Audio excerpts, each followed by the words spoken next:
السلام علیکم ناظرین و سامعین، یہ آڈیو ڈاکٹر مبارک علی کی کتاب تاریخ اور معاشرے کے مضمون این جی اوز اور پاکستانی معاشرہ۔ آج کل پاکستان میں یہ سوال کیا جا رہا ہے کہ این جی او یا غیر سرکاری تنظیم کیا ہے، اس کا کیا رول ہے اور کیا اس نے ہمارے معاشرے میں کوئی تبدیلی کی ہے یا نہیں۔ اگر اس سوال کا تجزیہ کیا جائے اور اس کو تاریخی پس منظر میں سمجھا جائے تو ہم ان تنظیموں کے بارے میں کوئی متوازن رائے قائم کر سکتے ہیں۔ جہاں تک غیر سرکاری تنظیم کا سوال ہے تو یہ کوئی نئی چیز نہیں ہے۔ برصغیر ہندوستان میں یہ غیر سرکاری تنظیمیں نوآبادیاتی دور میں بڑی تیزی سے ابھری تھیں، کیونکہ جب حکومت و اقتدار غیر ملکیوں کے ہاتھ میں چلا گیا اور ریاست کی تشکیل ان کے مفادات کے تحت ہوئی تو اس وقت یہاں پر آباد مذہبی، لسانی اور سماجی برادریوں نے یہ محسوس کیا کہ نوآبادیاتی ریاست میں ان کی شناخت محفوظ نہیں ہے۔ اس لیے ان کے لیے ضروری ہے کہ اپنے مذہب، زبان اور ثقافت کو محفوظ رکھنے کے لیے خود کو منظم کریں اور اس سلسلے میں ریاست کی جانب بالکل نہ دیکھیں۔ اس لیے جب یہ غیر سرکاری تنظیمیں بنی تو انہوں نے اس خیال سے کہ نوآبادیاتی ریاست کو ان کی جانب سے کوئی شک و شبہ نہ ہو، اس بات کو واضح طور پر کہا کہ اول تو ان کا سیاست سے کوئی تعلق نہیں ہے، دوسرے وہ ریاست کے وفادار ہیں۔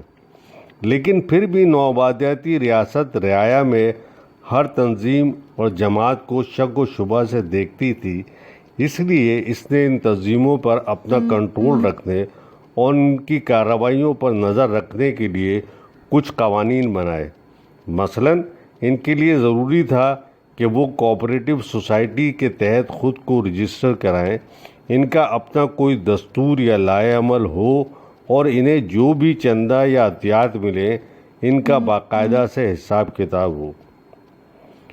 ان غیر سیاسی تنظیموں کا اولین مقصد یہ تھا کہ اپنی ثقافتی و مذہبی اور لسانی شناخت کو بدلتے ہوئے حالات میں محفوظ رکھیں، کیونکہ ریاست کو اس میں کوئی دلچسپی نہیں تھی۔ اس لیے انہوں نے اپنی برادریوں اور جماعتوں کے لیے تعلیمی ادارے کھولے، غریبوں کی مدد کے لیے عطیات و چندے جمع کیے اور خصوصیت سے عورتوں کی حالت کو سدھارنے کے لیے اقدامات کیے۔ ان غیر سرکاری تنظیموں کی خاص بات یہ تھی کہ ان کی مالیت کا انحصار لوگوں کے چندوں اور عطیات پر تھا۔ برادری یا کمیونٹی کے جو لوگ مالدار تھے وہ ان سماجی کاموں میں بڑھ چڑھ کر حصہ لیتے تھے۔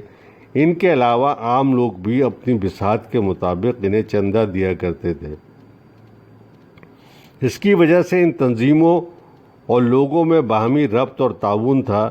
جب لوگ انہیں چندہ دیتے تھے تو وہ یہ اپنا حق سمجھتے تھے کہ ان کی کارروائیوں پر نظر رکھیں، بلکہ ان میں خود بھی عملی طور پر حصہ لیں۔